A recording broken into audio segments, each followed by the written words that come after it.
Coach, my life has changed, man. I'm thinking different now. I gotta move different now. It's crazy.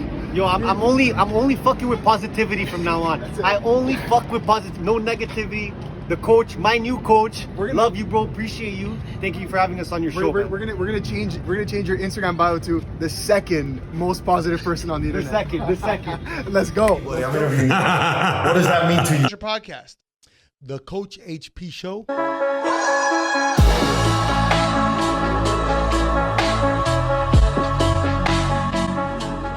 I love it, Coach HP. I like it, what man. a vibe! You got a great vibe going on. We're happy we can meet you. Great energy. Welcome back. No, this is what you do. Ready? Here we go. Ready?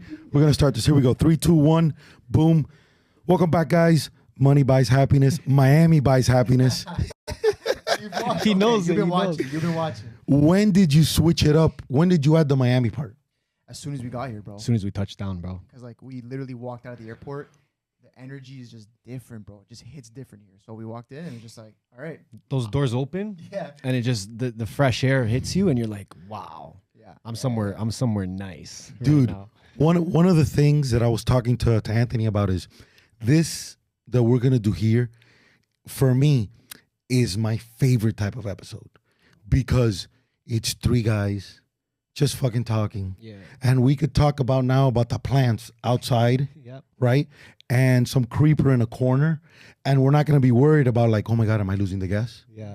Am I doing stuff, you know? Whereas there's some guests, like I used the example of Kyle, that you guys were like, fuck man, I wanna try to hit and be cool. Yeah. But It's hard to balance that. Like, especially when you're on the come up. yeah. Because once you're the guy, bro, I've seen 7,000 episodes of yours, so everybody comes in already chill. Of course. Yeah. You know what I'm saying?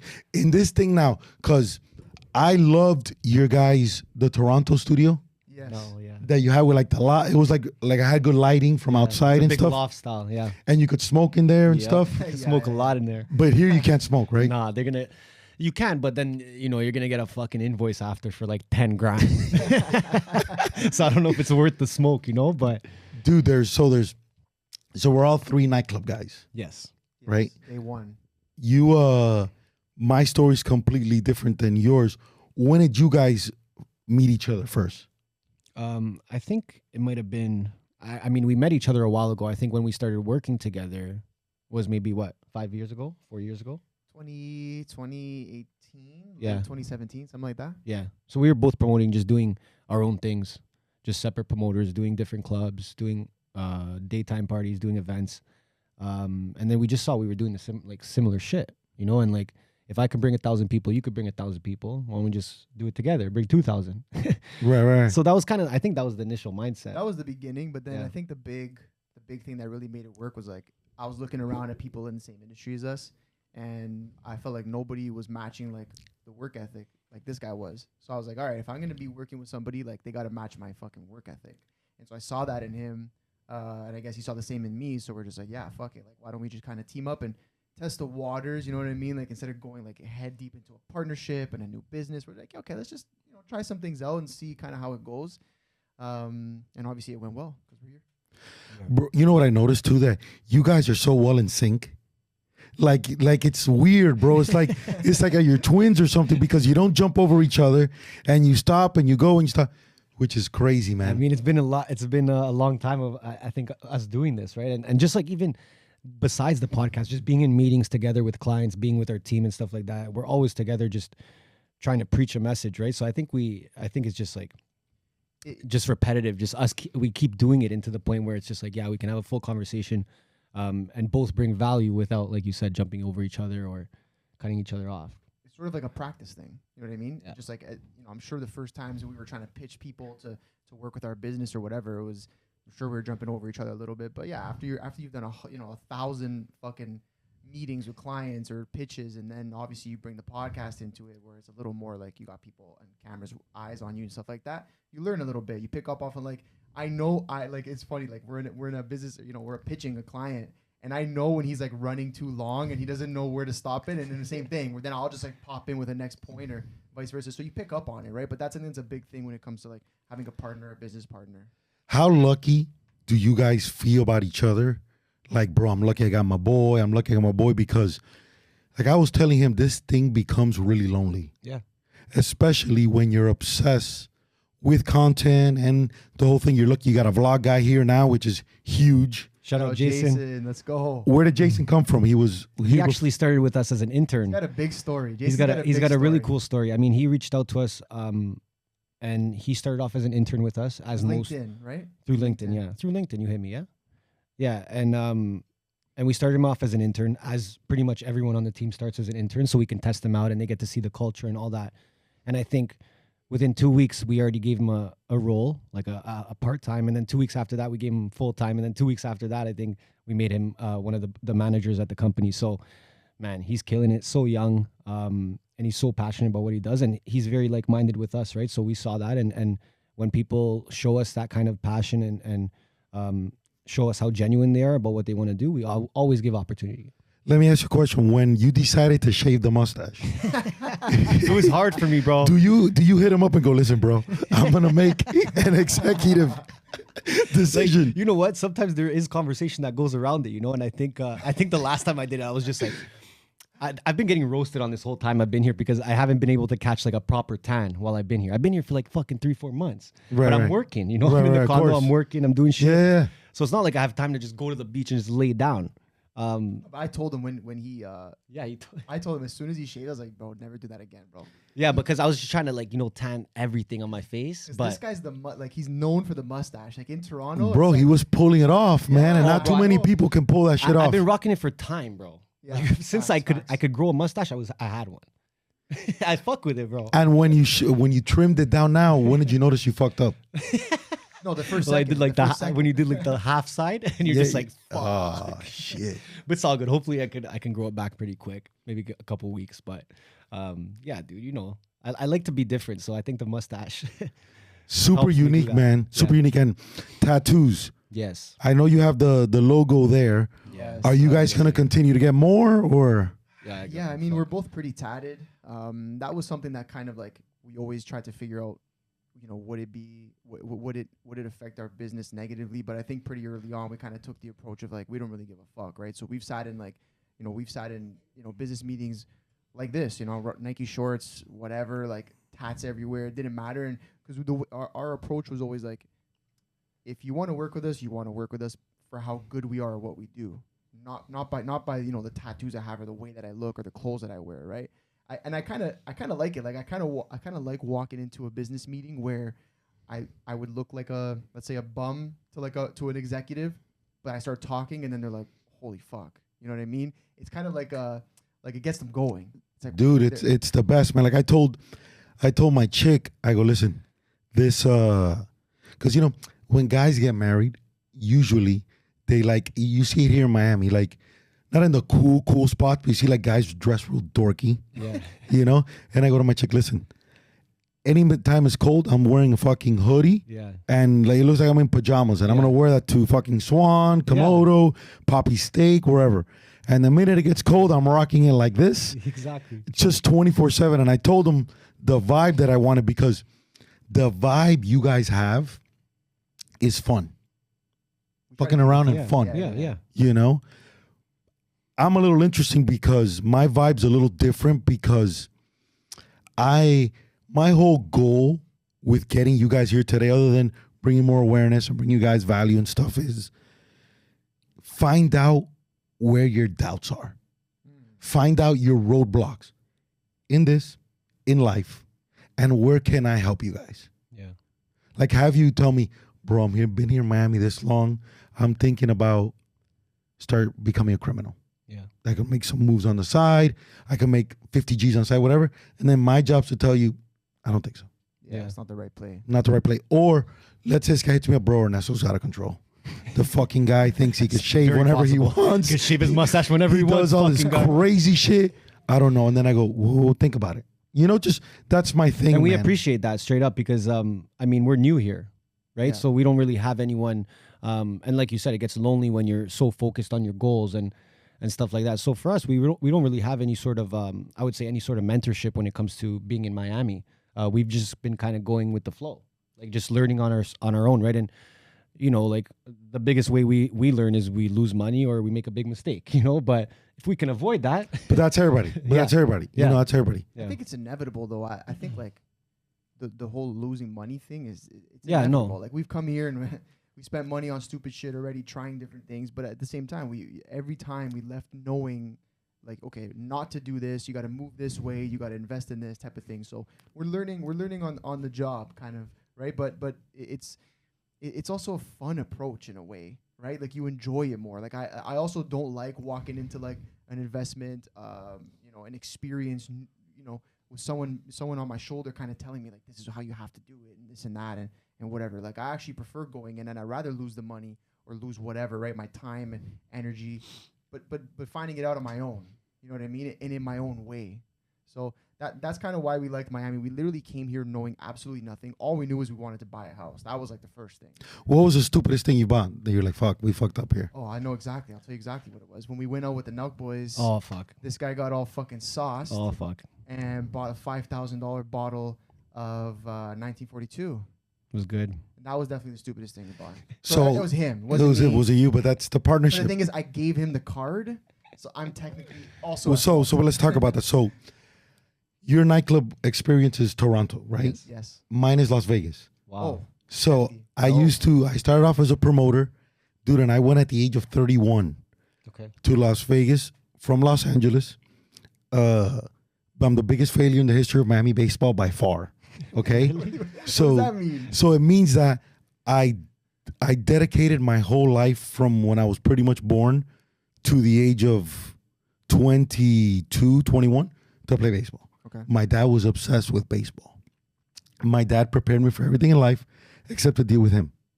So he would beat the shit out of me, like really, really, really bad, man. Damn. But what happened was, and as I hear so many people, greatness comes from adversity, Yeah. is that, bro, my dad created an assassin, right? Because there's nothing you can do to me that he hasn't done already that I had to deal with. The only thing, I was powerless, right? Yeah. So I was fed up with baseball. J-Lo puts me on a TV show. I start acting a show called South Beach with Vanessa Williams here. Oh. I go, fuck it, I'm going to act. Yeah. So I moved to Los Angeles. I lived in a car. And I'll tell the whole story later, but I lived in a car for 6 months, kind of like you guys. I didn't know a single person. But there was no internet. There was no smartphone. There was internet. There was no smartphone. I didn't move with somebody. I moved by myself. And I slept in the Hollywood Hills. Damn. Slept in a Toyota Corolla, 2006 Toyota Corolla. Bro, and I would shower and shave at the Equinox in West Hollywood. And I really realized why people go crazy.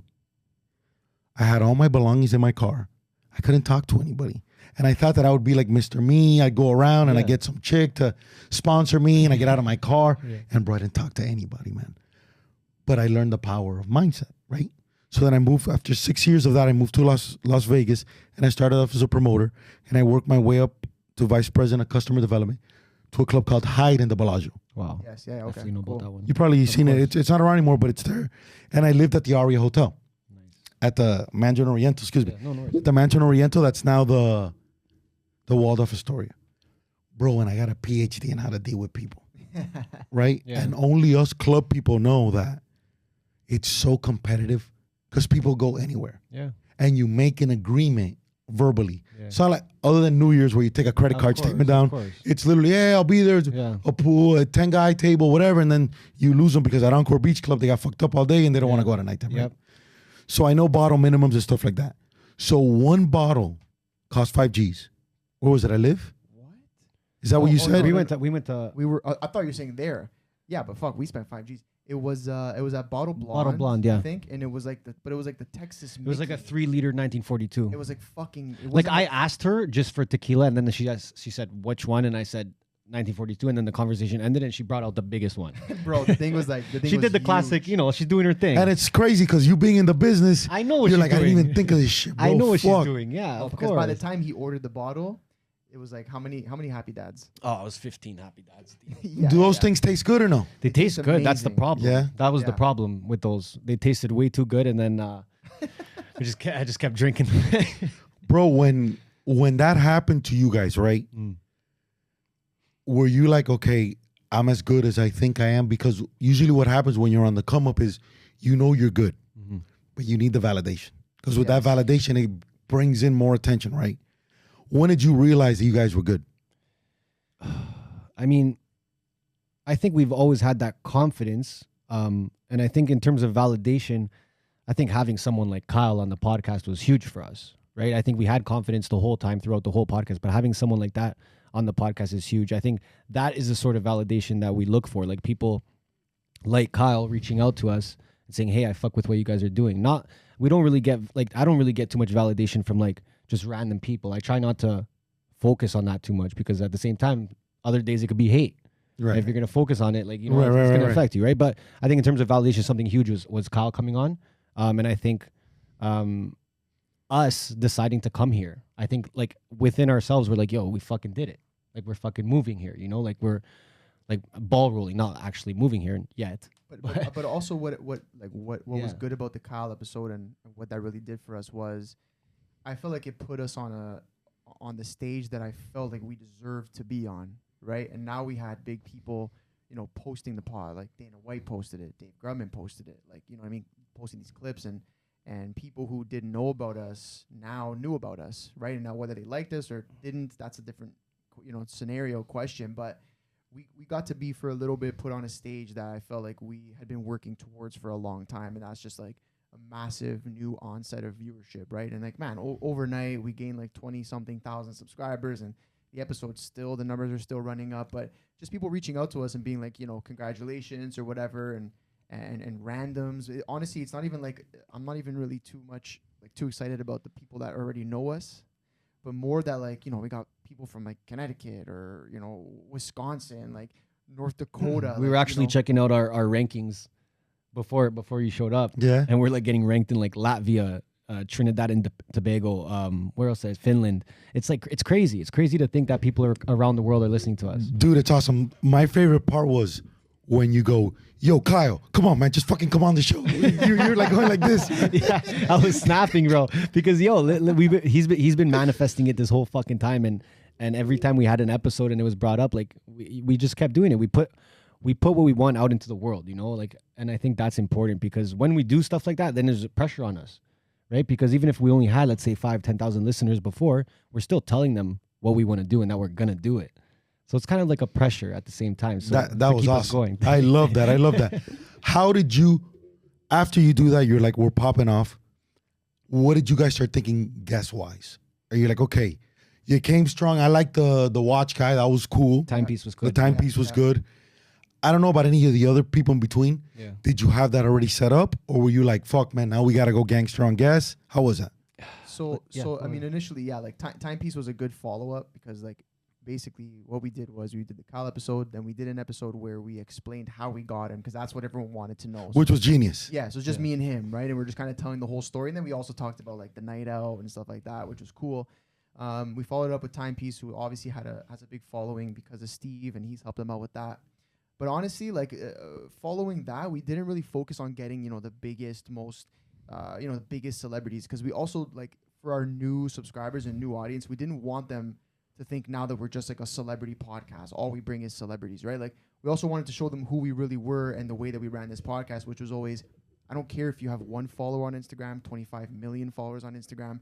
If you can sit down across from us and bring value to the audience, that's what we're looking for, right? So, like, you know, our views, obviously, since Kyle's have tapered off, we're not going to withhold, you know, the 1.5 million views every episode, and we knew that. Right. But our goal was essentially to just continue to show people, like, hey, we did Kyle, that was great, whatever, but now we're going to continue bringing guests that we had on before Kyle, who, again, maybe aren't the biggest celebrities, but they're bringing a ton of value in their own industry, in their own way, the way they see life, their mindsets, things like that. So that was kind of like the way we approached the guest post that episode. And I think it was, what I picked up from that is, I love when you guys talked about how you work on your post-production, your editing. Yeah. Bro, because I am the most lazy motherfucker when it comes to that shit, because I don't know, I'm not tech savvy. Yeah. Like I was saying, I'm 43 years old, I'm double your guys' age. And I saw that and I was like, fuck, man. I got to get that thing with the captions. Now everything is, even though I didn't do it today with Logan's because it just took me forever and it was going to fuck it up. Everything is now Reels on IG. And I saw that with you guys. And to me, that was so important, bro, because I can't tell you how many badass conversations I've had, interviews, that I just throw it up like nothing. I'm like, Yeah. whatever. Yeah. And I heard that, bro. Who thought of doing that? I mean, I think we've both always seen how much content matters when you're gonna do something. You know, like we saw that from nightlife to begin with. We're like, okay, we're gonna throw this party. We need 150 pics. We need 3 videos. We need a drone in the sky because we need to show everyone what the fuck they just missed. Right. Right. And I think it's the same thing that goes into a podcast, right? So for us, we always thought, and we were even much smaller scale when we first started. If we're gonna get this person to come sit down in front of us and talk about their story and give value, we need to take the most out of it. And for us, one video was not enough. Like one full video was not enough because we saw the opportunity on Instagram. We saw how many people are watching videos.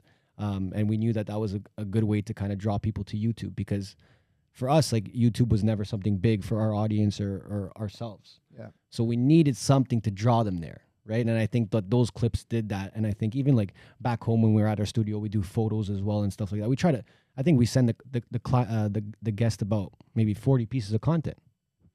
They're never getting that. No way, And bro. They're never also- getting that. That's also how we were able to continue to get like bigger and better guests. Exactly. Because they knew that if they came on our show, they were going to get 40 pieces of content, right? And how hard is it and how expensive is it to create content nowadays, right? Everyone wants that professional photo, that professionally edited reels with the subtitles. And we're like, yeah, come talk to us, share our podcast to your audience, and we're going to give you all this, right? And then in terms of the editing and whatnot, like we kind of, we came to the realization that like the short clips are what you need to draw people to go watch the longer form content. But when it comes to the whole editing process, actually, Jason, for our podcast, Jason does it all. This guy's he's a machine. He's a machine, He's a bro. machine. And it's what's crazy is that right now we're at a point with him where he already knows what we want to see. So like he's editing the full episode, and then he's actually picking all the little hype clips that we're going to use for Instagram, TikTok to get people to the episode, because we've built that chemistry where he knows what we want to see from a creative standpoint. So it's like you work on it and it takes time, but once you find that rhythm, you're golden, man. It's honestly, you're golden. Right? I think also the content helped us seem bigger than we were. Like Facts. people saw us maybe episode 10 and maybe we didn't even have any like super impressive guests by then, but they're like, oh, these guys are doing something because I see all this content everywhere and it looks so Yeah. professional. And it's like, yeah, yo, we're huge, bro. Like that's what Kyle said. He's like, Yeah. I liked the production. I Yeah. liked the way you guys presented the podcast. And so again, yeah, at that point we hadn't had anybody really massive, but we made the production and the editing at such a high level where you had to look at us like we were bigger than we were, because even though we were small, we were just taking it that serious. Yeah. Right. So it's a big piece of the content aspect for sure. On YouTube, my biggest video, not as big as your guys, but my biggest video with rapid growth was when I did my reaction to them taking down the Trump video with nelk. Okay. Oh. And the reason why I did that, and I'm curious to get your guys' point of view, is whether you like Trump or not, that becomes secondary, right? But man, if a young Ernesto and Anthony are watching that in high school, and they're like, wait a minute, these motherfuckers that are, one guy is there drinking, doesn't even say a word. Steve didn't say nothing. Didn't say nothing, just sat there and smiled and He's so glue, happy. right? The fucking guy was going, in people's ears, probably asked the best questions. Yeah, Salim. Salim, right? He did. And then Kyle's doing his thing. Yeah. And I go, oh my God, that just means that if you can just find a passion and do it, Yeah. you could interview the greatest of all time and anything. And the fact they took that down, that's what pissed me off. Yeah, 100%. Yeah, I was very upset with that. And we actually caught it. We were lucky we caught it on YouTube. Yeah, right away. We caught it, and then but I mean, even Trump said it on the episode, right? But it's horrible, man, what they're doing with censorship. If you want to go talk about that a little bit, but in terms of like making something happen like that, I mean, you can watch their vlogs. Even they're like, holy fuck, we're about to interview Trump. Like, it's insane. And the way you broke it down, right? Like one guy just got famous from drinking. One guy got famous from humming in people's ears, right? Like, and they're all sitting down with the former president. So I think they're inspiring so many people like us. Like, they're inspiring us all the time. When they do something like that, we're like, bro, that's fucking crazy. Like, we can do that. No, and we sit in the studio, and then we sit back after editing and whatever. And me and him are just like, there's nobody we can't interview. It's just how are we gonna get there? Let's find that out, and then we're gonna go figure it out. We're gonna go get there, and these guys doing something like that, it really, I think, just shows us. But all the younger Anthony's, Ernestos, whoever, that are sitting in like, fuck, anything really is possible. Yeah, bro. And Dana White's the best, man. So Oh yeah. Dana White he's been to Hyde. He came to Hyde one time. And we used to have a girl that worked for us named Amber Nicole. Okay. And Amber, bro, she was gorgeous, man. Her job, and she was a little bit, I think she was maybe early 30s, kept for a nightclub. You know, that's, Yeah. bro, and her job only was to go to a table and get fucked up. Like literally, she would go and rack up the bill. Yeah, That was her job. And this poor girl would get destroyed every single night, right? And she would come out, like literally come out of the club like this, but she was the best. And she would rack up the bill and the bill and the bill and the bill. And one day she brings in Dana, right? And Dana is the best, man. He pulls up in his Bentley. I'll never forget, puts up in his Bentley. Bellagio has 2 entrances, main entrance and one called North Valet. That's like the VIP where you park your car, you valet, and you get out. Bro, he gets out like 4 older women. Dana. He takes pictures with bro, super patient. He comes in and I get him at his table and he's there with her. And this dude, probably he got a $4,000 minimum, $3,000 minimum, spent in liquor. I'll never forget this. His bill was like $12,000 and he tipped the servers 25 G's. Wow. He's a beast, man. And then love oddly enough, Amber ended up marrying Tito Ortiz. Come on. So she's Tito Ortiz's wife now. Jeez. So she's okay. She's doing okay. She's doing all right. She's doing all right. But Amazing. it just goes to show you, man, that good people, and to me, forever, and I'll never forget this, man. We were at the table, and at the end, because it was my section, I go, dude, you're the best, man. Thank you so much. And as a host, we don't make that. That's all to the house. Yeah. And he gave me a good compliment. And I go, bro, I'll never forget that shit. You know, and next time whenever I see him again or whatever, I'm going to remind them about that night. You had questions for me. What questions do you have for me? Yeah, no, I mean, I did too, to be I mean, honest. I saw you came here from ESPN Miami, which is like already, that's fucking crazy. Right. But how did you get into now doing this type of content, interviewing people? Again, like, you know, you got these videos with Logan Paul you just posted, Andrew Schultz, right? Like, how are you interacting with these people? How are you getting that opportunity? If you don't mind me asking. Oh, bro, ask everything. I've always, I'm going to do a post now that talks about premonition, right? And you guys talked about it. So it's almost like you guys knew already. You're pumped, but now 1.2 million views, going to be, by the time we leave here, it might be 1.4. Yeah. It's going to look like 10 at some point, right? So to me, I lived my whole life. You guys ever watch Lord of the Rings? Of course, Of course, yeah. So my whole life, I wanted to be the king. What's the king's name again? And what is it? The character? I'm the word. Aragon. Okay. I wanted to be Aragon. Aragon. I'm the king. I'm the guy that pulls up here in a fucking Ferrari. I'm the guy because I wanted people to be impressed by me, right? But I was never a hater. But I'm a Cuban kid from Miami. They used to take the yellow bus. And in high school, my mom used to drop me off. And I was embarrassed of that because my dad was beating the shit out of me. And my dad was miserable in a sense. And I thought that was because we were like entry-level middle class. And we never went anywhere. All we did was play baseball. All we did was practice baseball like my whole life. You know, I never had a car, never had nothing.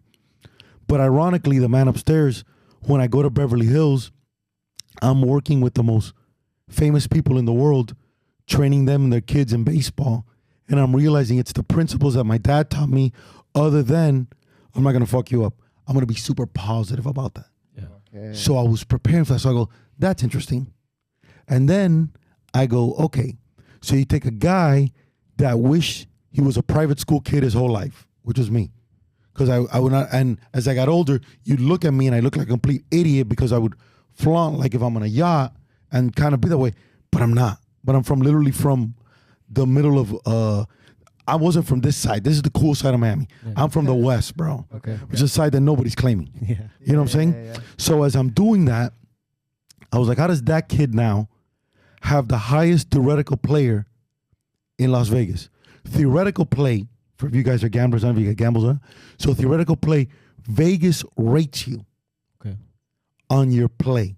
Vegas doesn't give a fuck if you come in and deposit $20 million in the Bellagio Casino. What they care about is your theoretical play, which is your average hand. The higher you play, times the longer you sit at the table and play. Wow. That's all they give a fuck about. So in 2014, I, a Cuban kid from Miami, right, had the highest theoretical player in Las Vegas. A dude that would play roulette and average 330,000 a spin. Oh, what? A spin. What?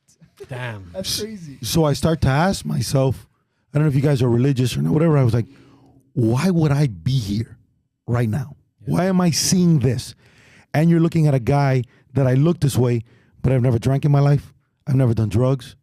Never tasted alcohol. The only time I've ever tasted alcohol is when I'm making out with a chick. That's it, you know?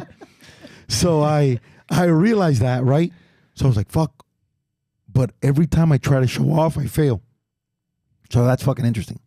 So I bring off the Lord of the Rings stuff because I was never supposed to be the king. In my heart, and I almost get emotional thinking about this, I'm Gandalf. Yeah. And if you look at Gandalf, and I saw this in a story there when they talked about, this is nerd talk, in his thing, he goes, Gandalf is the most powerful guy there is. But he can only use his powers to help others. Yeah, yeah. So that was like the realization you had. And I saw that with, and I'm Cuban, so when you're Cuban, you say stories in a long way. That's why this goes long. It goes like this. When I was in Los Angeles, there was a guy named Sasha Snyder. Sasha Snyder was the line producer of a show called Commander-in-Chief with Gina Davis. It was a while back. But when you're in LA to act, you're so desperate. And there wasn't this. This changed my life because I realized I can make content. I don't give a fuck about a casting director. Yeah. Yeah, exactly. Kyle shows up, there's content. Kyle doesn't show up. Hey guys, on today's episode, we're going to talk about how nelk dodged me. Here we go. Yeah. Yeah, exactly. Everything is content. Yeah. Yes. But that didn't exist back then. So this guy brings me a book, and because he was powerful, I would listen to whatever he said. That guy could have said, listen, bro, for you to become an actor, what I want you to do is start jumping off of cliffs. You would have jumped. And stay alive. If you could stay alive, you're going to act. I go, fuck it, here we go. Right? And the guy tells me you should read a book by Winston Churchill, the life of Winston Churchill, called The Last Line. And I was like, holy shit, the book was this big, bro, and I'm not a reader, bro. Yeah. And audiobooks, I don't think we're out then. And I was like, how the fuck? And it's British. I'm not into that shit. Like, this is going to be so boring. But in the first page, I fucking got it. It started talking about, I don't know if you know anything about history, but Churchill is the guy, the one fucking guy in Europe that stood up to Hitler. Okay. Okay. So that's why everybody that's gangster loves Churchill. Yeah. Because he was this fat, bald guy smoking a cigar that didn't give a fuck. Yeah. Right? My kind of guy.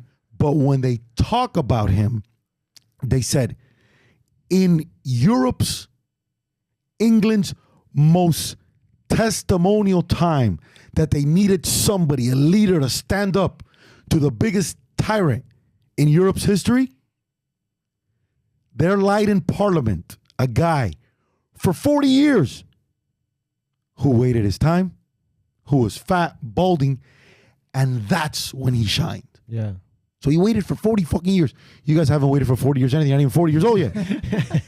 You motherfuckers aren't even 30 and you already have 1 million views. You're about to sign with the hottest thing. So I saw that and I go, holy shit, I'm going to be successful later in life. Yeah.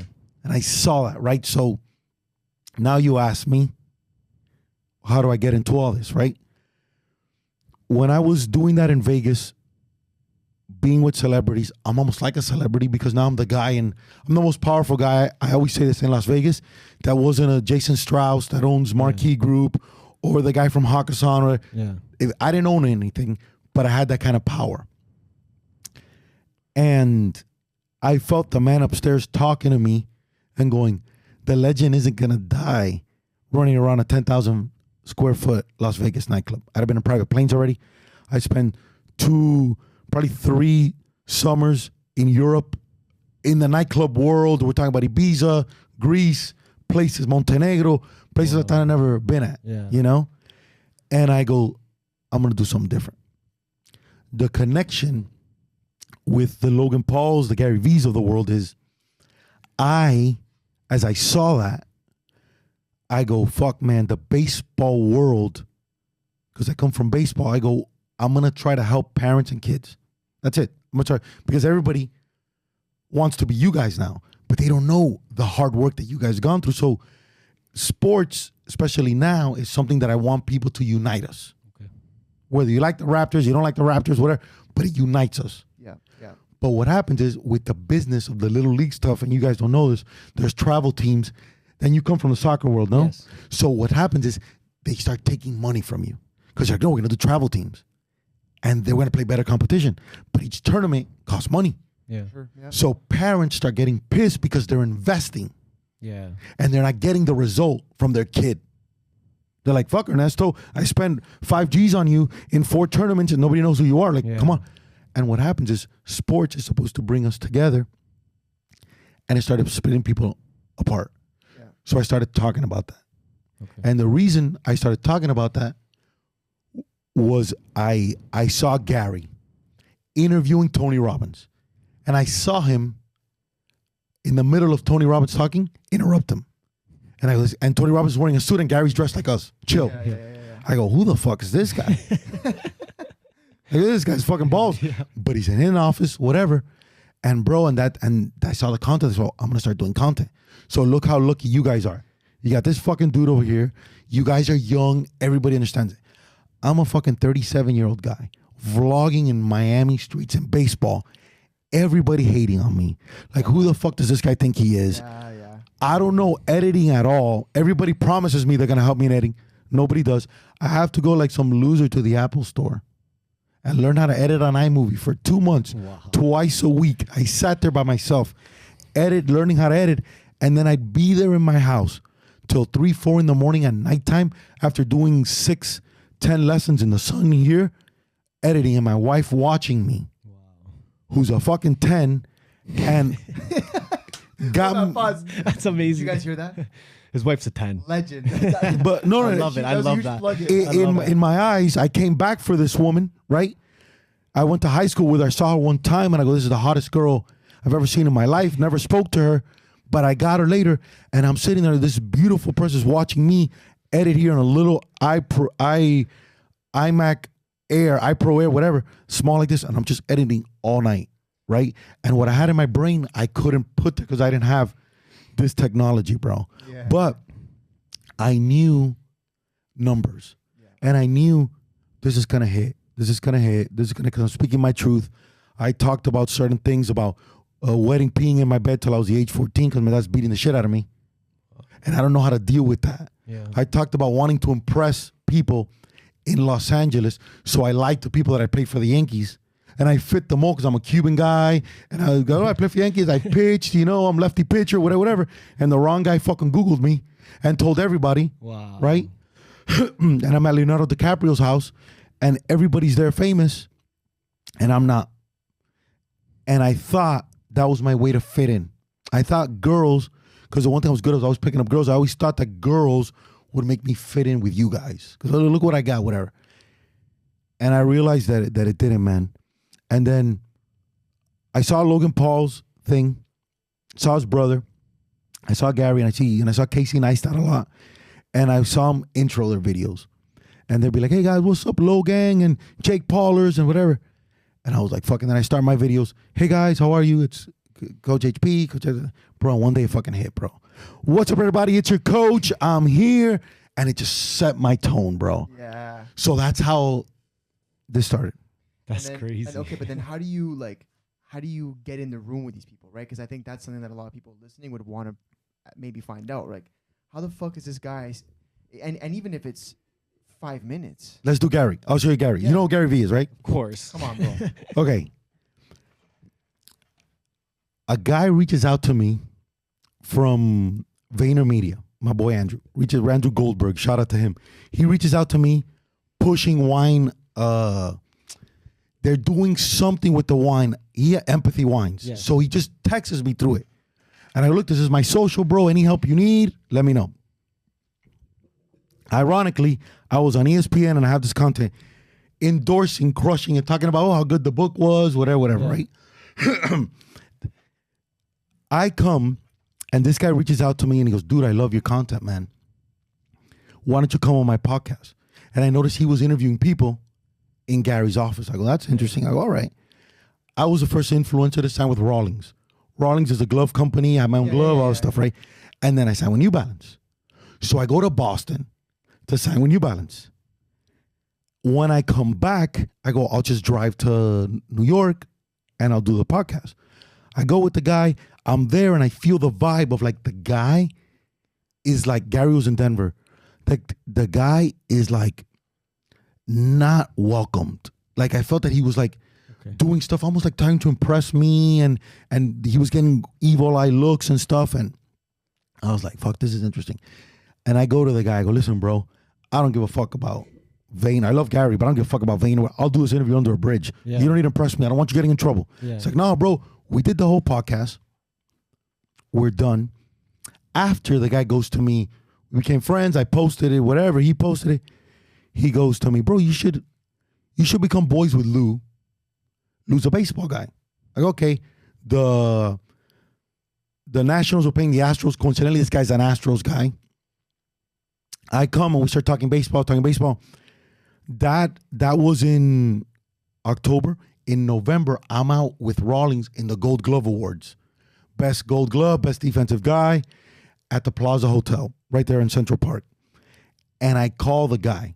I go, listen, bro, I'm going to be in town. I don't know if I could be of any help or not, right? I don't know if I could be any service. I'm a baseball guy. I don't know if you play, because he knew a lot about baseball. He's like, bro, I don't play, but my brother does. And my dad's obsessed with it. And this dude looks completely white, but he's half Dominican. Okay, this guy's like, this is my family. So I go, oh my God. So I fucking pack up a bunch of extra shit and I fly in a day early. Right? This is important. I fly in a day early and I help this guy out with his kid. Tell him everything. Super nice guy. Love him. He invites me to dinner. We just start talking, baseball life. And I'm trying to tell him, enjoy this moment. The guy's very deep involved in an organization there in New Jersey. New Jersey baseball really started to pop off because you heard of Mike Trout? Yeah, yeah. He's from New Jersey. He put New Jersey baseball on the map. On the map, yeah. Because before, we wouldn't even think about that. It was all Miami, California, Texas. Yeah. Yes. But he put New Jersey baseball on the map. So I'm there, and this is turning into an episode of Money Buys Happiness, by the way. I like it. That's funny. We said, we're coming here, we're going to ask him some questions. Dude, I'm telling you. We're going to turn to the host. But I'm cool with that. I love it. No, this is it. So, bro, I come and I go to the guy. I go, listen, when I left, this is Thursday night. Any help I could be, I didn't see your son hit. If you need me for anything, let me know. I'll never forget the following day, I'm interviewing Ozzie Smith. Remember Ozzie Smith, the shortstop for the Cardinals? I think so. The wizard, the guy who used to do the flips in the 80s and stuff. Yes. Super famous. I'm interviewing him, and this guy sends me this huge text. Bro, I would be so grateful if you could come. I've arranged you to speak to the team, and I had a guy vlogging me.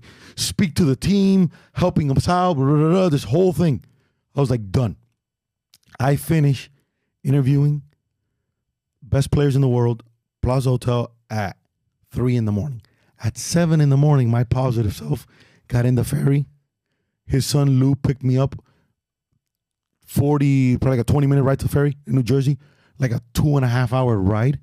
And I worked there for 3 hours for free. And I just helped dudes out in high school. The whole thing, right? When I'm done, the guy looks at me and goes to me, brother, I cannot repay you for what you've done. Let me tell you something. My best friend is Gary Vee. I've known Gary since we were in the wine business, because I'm in the wine business. I knew Gary when we went to go see the Jets play the Raiders in Oakland. And on the way back, Gary pulls out a yellow notepad and wrote down his idea to start Wine Library. Wow. I've known him since then. Wow. He hired my son, who's Little Lou. I don't know if you know Little Lou, Lou Jennings, Lou Geno. Lou Geno. He's Gary's right hand man. He hired his son, who's now Gary's right hand guy. He does card talk and a bunch of stuff. Okay, yeah. Forever. So this is his guy.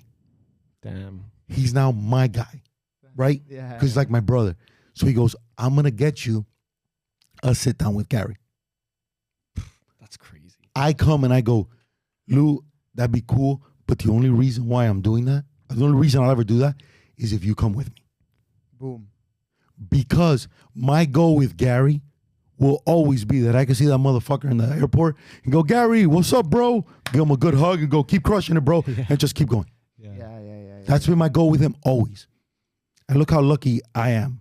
And it's more important for me to share this story than me meeting any of these guys, just it is for you guys. Because when I see guys that are fans of positivity and have good energy, I'm like, these guys are going to win. Yeah. But I stand for positiveness and happiness, right? Not sexiness. But even though you could be sexy, but I want positivity and happiness. So when you guys blow the fuck up, which you will, because everything is gearing towards that way, my job is to remind you guys, listen to me, bro. Don't be a fucking dickhead here.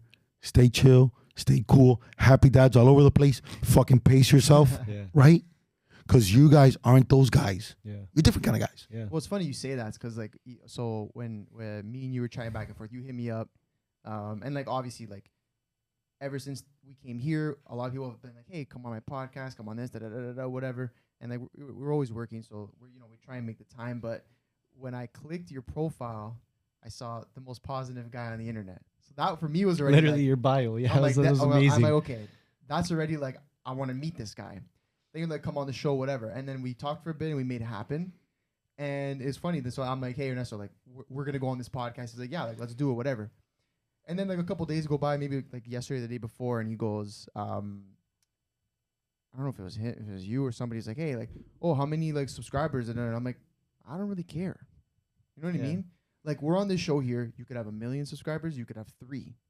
It wouldn't make a difference. Yeah. It was the energy that like I could feel through our conversation, and then we hopped on the phone, and I'm like, yeah.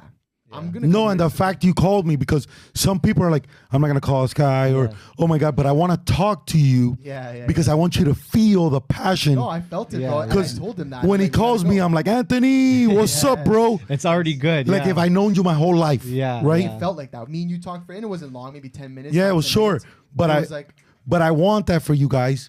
So the guy comes back. Let's go to the Gary situation. So the guy comes back, and he goes, done. This was in November 2019. February 21st, 2020, I go see Gary. And you guys will be there one day, I promise you. If you guys ever go to VaynerMedia, it's in 10 Hudson Yards. Hudson Yards is gorgeous, bro. Probably maybe like a lot like Toronto in the sense of, I don't know if Toronto, I have a vibe of Toronto's very clean. Depends where you go. It's like a New York vibe. It is like a New the York nice vibe. areas, you know? Yeah. And this is like rare for New York, because usually New York is beautiful built up, but it's dirty because a lot of population. This place is so modern, it's beautiful. And that's like Mecca for entrepreneurs and for like just a vibe there, and his pictures of Nipsey Hussle and all these things, whatever. And I have this all documented. So I'm there and I come in, I give Gary a high five like if I've known him my whole life, and we sit down. And the guy comes in with Lou, and this is this guy, and he throws him some cards, and he starts opening cards, and he goes to me, how can I help you? And I don't need anything from you, buddy. I just want to tell you how proud I am of you. Wow. And I start talking to him about life, and then how did you meet? And I go, I feel that this is serendipity, because I know about 10 people that have been on your show that I could have pushed, bro, like, give me a sit down with Gary, give me a sit down with Gary, give me a sit down with Gary. Yeah. But I waited. And he goes, you see this right here? It was already meant to be. Yeah. Because with this guy, you're already good. Yeah. Like that, right? So I go to him, I go, listen, what does the number 213-931-5731 mean? He goes, that's my number. That's his text number. He was doing like this texting. The text community. Yeah. So I had gone out and I interviewed people with the number. I did this whole thing. And I go, that's your number, right? I go, yeah. I go, listen, I was supposed to speak in Ontario. He was going to be in Ottawa. Okay. I go, I want to be part of your street team. I just want to help out. Yeah. He goes, I got a better one for you. Let's take this in a different direction. Me and you need to have dinner. Oh, it's amazing. Think about that. Wow, mic drop. Think about that, right? Yeah. Bro, I had Rawlings make him a custom glove or whatever. We're leaving. He goes, what are you guys doing tomorrow? And Lou's like, I don't know. What do you want to do? He's like, I'm going to do a card thing. He's going to go to a card thing with his kids, whatever. Why don't you come with me? Is HP going to be there? He goes, yeah. He goes, oh, perfect. Come with me. This is the most important part of the whole fucking story. I got to spend a Saturday morning, beautiful day like today. It was in the winter with Gary. I saw him interact with 0 fucking cameras. And I'll tell this to him one day. I haven't seen him since. With 0 cameras, with his kids, in a card place, sports card place in Winchester. Bunch of dorky people, not cool people. There was no, just regular card aficionados. Yeah. You know, passionate about something. My kind of people. I'm not a card guy, but I'm passionate about people that are passionate about something. And I saw that. And he's with his son and his daughter, who are around 10 years old, maybe younger, how patient he was with them. The daughter was bored at some point. He walked her. He didn't send somebody. He walked her himself into the car, came back with the driver, came back, was there with his son, hustled people for cards. Still was him. Yeah. Okay, the guy's like, okay, Gary, he bought 2 Juan Sotos, I'll never forget, destroyed the guy, but the guy goes, hey, if you give me a shot, the guy's like, all right, no problem. Boom, boom, boom, boom, boom. And I go, oh my God, this guy's the fucking real deal, man. Yeah. That's why I was meant to see this, Yeah. so I can share this with you guys now. That's crazy. And now here's the most important, the second most important part about the whole thing. As we're leaving, I don't have a cell phone number. I go, look, Gary, when do you want to do dinner, whatever? He goes, listen, we got Lou here. We'll be together. He goes, how about this? I'm supposed to be in spring training in Tampa because one of the pitchers there, Ace, had reached out to him for him to speak. Okay. He goes, why don't you drive up from Miami? Will you watch me speak? And we'll have dinner. I go, done. COVID hit. Fuck. Now what do? You're 40 years old. You have a kid. You just lost a kid through miscarriage. Your wife's pregnant again. What do? That's how you know you're passionate about this. And then at the time, I didn't know I was going to have the 3 biggest meetings, 3 most successful people that I've known in my life. Look at me in my face. Tell me, I want you to come work for me. It's a done deal. And then get amnesia and do nothing. Damn. What do? Holy shit, bro. That's insane. Because there's no failure, right? I go, watch this. Watch what I'm going to do. I'm going to do the fucking Coach HP show. And I'm going to destroy everybody. I don't give a fuck if I'm 100 years old doing the show. I'm going to attack. Yeah, go on the offense. Bro, when it's time to attack, you grab the knife, you put it in your mouth. You don't look to the left, you don't look to the right. You look straight and you attack, man. Yeah. And I told my chick, I go, listen, the only thing that'll mess us up is you. As long as you're willing to stay on board with me with this. And when you have a 10, it's fucking hard. 100%. Because 10s aren't like 7s, bro, or like 4s. They gotta. It's a thing, bro. Faster. It's a thing, and you got 2 kids with them. Yeah. You know what I'm saying? Yeah. But it showed faith and stuff, and here we are. That's crazy. So that's that story. Wow. That's how I meet Gary. Go try that, right? Yeah. But what's the answer? Yeah. Help. Yeah. And give. Well, when the guy first called you, you said, no problem, I'll come there. Free. Talk, nothing in return. Look at everything I invested. That's good karma. That's great karma. I had no idea who the guy was. Yeah. So when you guys now, as I'm watching you guys, I'm like, these motherfuckers don't respond to the YouTube comments. They like them. I see it, but I'm like, they're not responding, right? I go, they're getting tired. They're getting tired because, whatever. Comments, motherfucker. I want you guys responding because you guys are about to be icons. You don't know that yet. Yeah. I do. I see that. I feel that. Respond to those guys. You hear that, bro? Yeah, I'm on it. I got you. No, you're right. It's true. It's true. You know what? It's crazy. Right. If anyone's watching this and wants to hit us up, hit us in the DMs though, personally, because that's something that we respond to. It doesn't matter if you have 0 followers, 1, 5 photos, no likes, doesn't matter. That's a place for you can get to us for sure. Is our personal Instagrams though. I gotta respond to the comments. But even in YouTube, it only helps the algorithm. Of course, no, for sure. You know that's why even when people hate on me, in the Trump video I get destroyed. Yeah. Because a lot of people, I got so much love, but some people hate on it, right? And in 24 hours I had 50,000 views. like this, and it was just me talking. Wow. So I didn't have a huge guest promoting it. That's fucking It's literally me talking, and I think now it's almost at 100,000. I think YouTube stopped it because of the thing it was. But anytime anybody ever hates on me, I go, "Thank you for the comment, my man." Literally, everybody gets that. I'm gonna do that. I'm gonna do that. But you know what they see? The algorithm's like, they're involved in the community. Yeah, Let's keep them going. Let's keep them going. No, you're completely right. And when somebody looks at you and they see that 1.3 million views, and instead of seeing 7,000 comments, you're seeing now 14 because the other 7 are you responding back. Yeah, it's true. See what I mean? I know.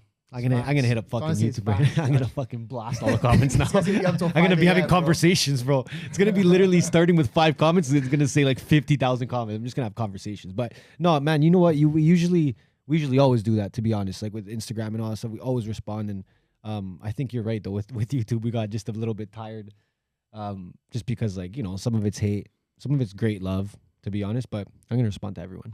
Thank you for the comment. Thank you for the comment, my man. That's it. Boom. I like. And then I'm not going to another one. I'm not fighting with you. yeah, no, that's it. Right? You just That's get the that last one thank you're you and getting. That's it. And we're keeping Do going. they ever hit you back after the thank you? Of course they do. Of course they do. But I just, hey, is this a bot? Yeah, it's fuck, bro. There's so many bots though. Bro, like I get like some serious attack, and I'm like, Yeah. but I know who I am already, and I got lucky because I wouldn't know what it's like, the pressure you guys have. You guys have pressure, bro. You're in your mid-20s. Oh, lots of pressure. You know what I'm saying? And you're not developed yet Yeah. as men. Nope. You haven't been tested in certain things. Yeah. You started testing yourself with the move to Tulum first when you guys hung out there, right? Yeah. Those are the first things. Then it's gonna come the day you guys disagree on something. Yeah. It's gonna happen. Maybe it happened already, but it's gonna happen some more. And then what if Kyle likes this guy more than you? Yeah. Fuck, then that's a conversation you gotta have. Bro, listen, those are things you gotta talk about because, Of course. bro, some of the greatest lead singers of all time left bands. Yeah. Probably all of them. Or they brought the true. band with them. Yeah. So you gotta, and that's the ego stuff. Yeah. That's the stuff, and that's huge. No, I think No, I agree with we're you. in a but we're in a. It's funny. I don't think I've ever said this on a pod, but when we first partnered up, like if you knew nightlife in Toronto, you knew Ernesto. I was in it, but not to the extent that he was. And when we connected and started working together, he really put me on. Like he really put me on. Like in a way that like he did not have to at all.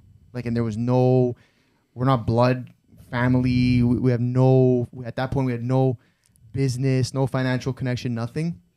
And he put me on in a way that like I was having this conversation with another one of my friends. Where I said I owe this guy, like I'm indebted to this guy forever for the way that he put me on and brought me in. And I think that was kind of the first thing. And then the second thing was when we started our business, Neighborhood Creative, our marketing agency, whatever. At the beginning, a lot of the business we were getting was coming because of people who knew Ernesto. And there was this thing where we actually had another partner who left the business. We kicked him out, but there was a dynamic where, like, we just. Like I said this to him, we went on like a trip to Portugal or something, and I said this to him, I'm like, I'm cool being the second guy. My ego I don't require being the first guy. I don't need to be the face. Like if we're both going to, and this business is going to succeed with me being the second guy in the band, Right. I'm cool with it. Like I'm good with that. I don't have this ego that I need that, right? And then I feel like in moments that has been changing. Maybe for example, like when Kyle reached out, it was to me, whatever. And I feel like him too, he was like, cool, I can take the step back and be the second guy. And so we've kind of been having that now more recently and honestly since the beginning. But we had this understanding, I think, that we just want to win. I don't care. I don't need to be the face. And he feels the same way, I'm pretty sure. Yeah. Based on the way that things have been going for us. Of course. As long as the end goal is that we all win and that we can help people and bring people on our team like Jason, his sister's a partner in our business, feed her. My sister, we just hired her full time. If we have the opportunity to bless people to that extent, who gives a fuck who's the face? Who gives a fuck who gets the more likes or comments or love or whatever? It doesn't matter. As long as our common goal is that we're going to build something that people will remember forever. and we get to bring so many people along with us, then who cares at the front? Who cares who's at the front? Who cares who gets more love? Yeah. You know what I mean? So we've been challenged, I feel like, in that way a lot over the last 3 years, but so far, knock on wood, it's been good. We just both get it. We just are both like, whatever. We know our visions are aligned, and we kind of have promised ourselves, like, girlfriends, family members, whatever, like anything that could come in between, that we are going to, promise, 15, 20 years of like hard work before we abandon this thing. Are you guys single? I am. I'm not. You're not. How long have you been in a relationship for? Too long. So you're used to that. How do you like being single in Miami?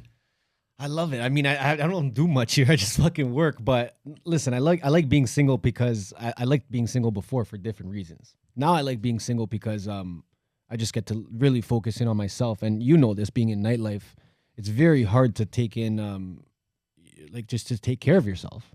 Like, you know what I mean? Like self-care. Because you're always just out. I mean, you said you didn't drink and shit, but I fucking drink. Yeah, of course. You know what I mean? Like, I was fucking drinking. I was doing whatever the fuck it took, right? Right. But, so at that point, I was always around people. I'm a very social guy. But at the same time, like, when the pandemic hit, it really let me just, like, focus on myself, like what I want to do with my life, the kind of person I want to be, the things I want to learn, if I want to read, if I want to work out, if I want to go on a trip, if I want to leave Toronto for 4 months, I can go do it, right? So, and I think to be able to do that consistently, I had to be single, right? He's in a different situation, right? But he's still in a comfortable situation where he can do what he needs to do with an understanding with his girlfriend, right? Yeah, she gets it. And she gets it, right? So I just don't have that. So for me, it's better that I'm just single, right? Because, like, I've learned in the past that sometimes if you get distracted or you give your energy to different things that aren't part of your goal, it could throw you off track, and you can end up being somewhere where you regret. Right. So I kind of learned that pretty early, I think, and then I've just been single since. And your chick doesn't talk about marriage, huh? Yeah. I mean, bro, how old are you? It would be. I'm 26, so it would be like, yeah. Listen, I'd be lying if she's never said anything like that. But I think here's the thing. I made like pretty bold promises from the beginning, and I said very bold things of like places I would go and things that I could accomplish. But I've almost kept those promises, and I've proved that I'm going in that direction. And I think that's been the biggest thing, where it's like in moments where, yeah, it's tough that I leave to Miami for 4 months and I'm doing this and we're doing that and we're going over there and I'm around these people and I'm around those people and I'm around hot girls and whatever. At the end of the day, it's like when we first met or whatever, and or early on in the relationship, when I said, like, I'm going to be successful, I'm going to do this, I'm going to do that, I actually did what I said I was going to do. Nice. You know what I mean? So it's always been a thing of like, well, like he's not lying. Like everything he's saying he's going to do, and the reasons why he needs to be on his own and have his own time and be with Ernesto 24/7 more than he's with me, is because this is the the dreams he's trying to achieve and the goals he's trying to achieve. But then she's seeing it actually come to fruition. So it's not like I'm just making up this bullshit. Oh, me and Ernesto, bro, we got to go to fucking Miami, or we're buying, we're going to go look at a house and maybe just work. But it's like, then we bought the house. Then this whole nelk thing has happened. The views are up. The business is doing better than it's ever ever done. So it's like everything I'm saying I'm gonna do, I'm doing. So if you're anybody, if you're my girlfriend, if you're my mom, my sister, my dad, when I'm saying these things that they may think are crazy, at the end of the day, I produce. Right, of course. So you know what I mean? So then there becomes a point where it's like, yeah, maybe if I think he says he needs to go to Bali for 6 months. And I'm speaking as my mom, my dad, whatever. And I think that's crazy. But then he goes to Bali, and then he's over there and he's producing, and his life is only getting better and better, and he's doing the things he says he's going to do. The next time around, when he says he needs to go to Brazil for 5 months, I'm going to be like, yeah, I understand why. Right. You know what I mean? So I've always tried to stay consistent in when I said I'm going to do something, I do it. Right? And I think that's helped all of my relationships, my friends, my girl, my family. You just when you keep your promises. When you say you're going to do something, do it. That's awesome, man. What other questions you have for me? Where'd you get that fucking outfit? Yeah, boom. Big shout out to my man Austin Duvall. It's called Duvin, Duvin. It's actually That's crazy. I'm gonna have to cop one of those. Actually, That's great. You gotta hook me. I'm gonna hit him up. Yeah, I'll cop some shit. I'm gonna hit him up. He just he's blown up recently. He's in Orlando. Dope. We gotta do some. You know what we gotta do? We gotta go up there. Let's go. we would bring up our shooter over here, 100%. and we go up there and you see his whole thing. It's sick. I like the combos. Nah, that's so because sick. it switches it up, you know. Nah, and but even when we walked in here, the girl at the front, she's like, Yeah. "Yo, I like your fucking outfit." yeah, it shows courage, you know. It shows It's a conversation starter. It's a conversation starter, right? But you're saying you couldn't pull some shit off. You could pull off anything. I don't know. Not what you guys are pulling off, bro. Listen, I can't pull off a shirt with a, what is it, a samurai with a tiger there in a bong? What is that? Tiger smoking some fucking, I don't even know what. See, I can't pull that off. And a mustache, I would look like a moron. You gotta just try it. You just gotta go for it. I know, man. I You go. know? But you're a stud anyways. Man. No, I don't know about that. What's the goal with your, like, where do you see your podcast going? Like, what's the goal with it? I think Do you just enjoy doing it? So it's like just keep going, and if you're liking it, I kind of love thing? this. Like Yeah, Ted, yeah. like this today to me is like the Super Bowl. Yeah. Like I'm so excited to come talk to you guys. Like if I'm talking, like when I had George Lopez on, Yeah, which is crazy. Which is George crazy, Lopez is an right? Icon. Insane. and it's great, and just like that. And I feel that the man upstairs is gonna give me this thing to where I can just, dude, this place is awesome. But imagine if I had this thing which you guys could smoke whatever you guys want to smoke. If I want to smoke a cigar, whatever. Yeah. And we have the water in the background, Yeah. and we have AC because it's a little hot in here. We put a little AC going. You know what I'm saying? And it's just and we want to spend 3 hours. Yeah. We spend 3 hours. That's why the Rogan format Oh, it's Yeah. unreal. and what he's done is huge. And that's why the comedic community, it's so interesting how they've supported each other. Yeah. But I don't think too many people in our space, we don't do that. Yeah. Because I think instinctually they like competitiveness each other. Yeah. Like, oh, these guys just got milk, fuck these guys. Yeah. You know, instead of embracing these guys, dude, you need anything? I know Miami. What do you think? You need a car? Do you need this? Do you need that? Are you heartbroken? Can I talk? Dude, Yeah. that's the difference. And The I think the fucking coach. You're comedians the have fucking done- coach, bro. The coach, bro. But I think the comedians, and that's what I've imitated from the comedians, Yeah. is that support. that support system, bro. And there's no hating allowed, and we'll immediately get you out of the group Yeah. because of that. Is Joe Rogan your favorite podcast? Like to watch? I like him a lot. I oddly enough have had, bro, like 12 people that have been on the show. Have been on my show. I just had on Patrick Bet David. I don't know who he is. Matt, massive. He showed me that right away, and I was like, dude, wow. Which is what that does. And I love his show. Which he's the best. Yeah. You know? Bro. But But I what- mean, like you're taking you're taking different things from each guest. I mean, that's how we do things too. Like when we sit down with a guest, we'll learn something every time. absolutely, it's an you know? experience. And like, look who the fuck you're sitting down with. bro. Yeah, Like, you're- but it's an experience, Yeah. you know.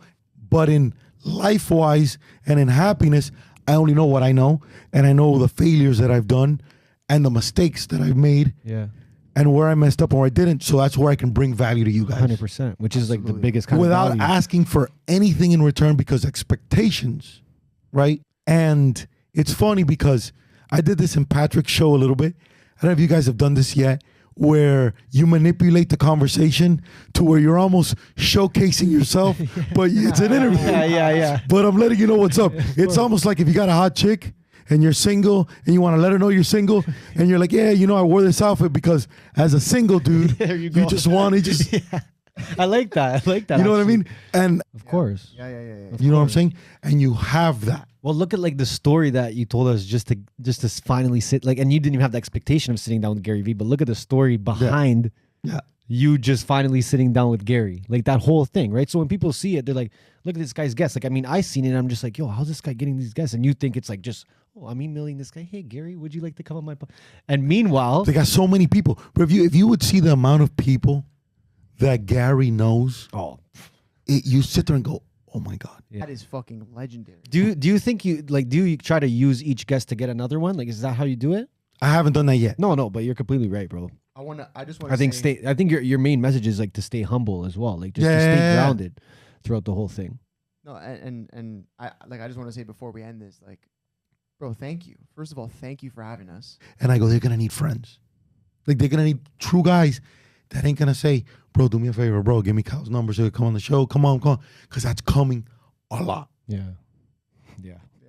Like, a lot. Like, you have no idea Yeah. how much that's coming. Yeah. Like, you guys are not going to be able to walk in a place So I got to talk to these guys, and I got to get them before they blow up too much that they won't listen to me. Now I'm always listening to the coach now. But you know what I'm saying? Coach Thank God HP, I came baby. here, bro. But Coach you, HP, bro. you know No, what I'm but saying? straight up, bro, we appreciate that. And in terms of like making like, you know, what you said, we're persistent as fuck too. When we want something, we go get it, right? Right, So we right. can see that in other people, and I think he saw that you were like minded too. And then, bro, I posted that story this morning. You DM'd me back right away. We had a little thing going. I'm like, Yeah. "Oh, I'm fucking pumped. Let's go, Oh, it was right? good. It was good. And then the second thing I wanted to say was, before we end this, was, man, thank you for doing what you're doing. Yeah. Because there's not enough people with your experiences in life who are putting out this type of positive message, bro. Like we're obviously in a world, and whether it's real or not, right now on social media, there's just so much hate, you know, and so much negativity and jealousy and envy and all that. And so, like, you know, kudos to you for doing what you're doing, bro, because it's gonna take you far. You know what I Yeah. mean? And like you said, later in life, you know, 40, whatever, that doesn't matter. Like, you continue on this path.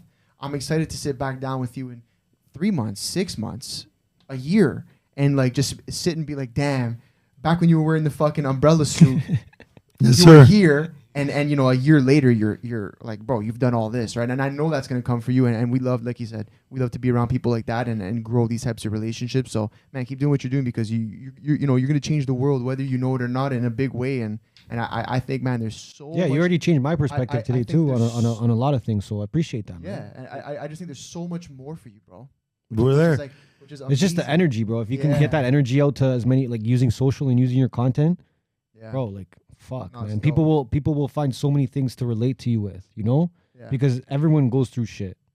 No, and you're watching and you don't know. Yeah. Like I watched this guy and there's no empathy for a dude that shaved his mustache, that it used to be his shit, and Yeah. people, but I know that, Yeah. right? I know that. Yeah. Yeah. Before I let you guys go, any questions for me? Anything I can help you with?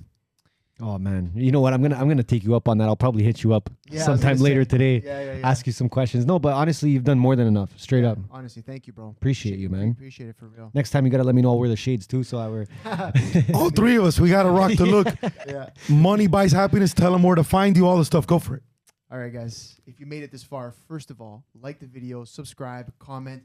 Let him know what you think. He's gonna hit you back in the comments, not like us, but he will hit you back. And also follow him on Instagram, Coach HP. You're selling this merch or what? Dude, it's limited edition, Yo, but this is sick. I'm going to bring it back. But you know what I'm going to do? I just realized right now. Yeah. I'm going to clip this, and at the end of all my videos, I'm going to use my part, and then you do it again, and we'll put it for your part. Okay. So say that all again. All right, bring it back. 3, 2, 1. Go. If you've made it this far, first of all, thank you so much. Like the video, subscribe if you're not already subscribed. Comment, because Coach HP is going to get to the fucking comments. He's going to take care of you, okay? DM him. He answers all his DMs. The guy is on it. But again, if you made it this far, thank you so much. We love you. We are out.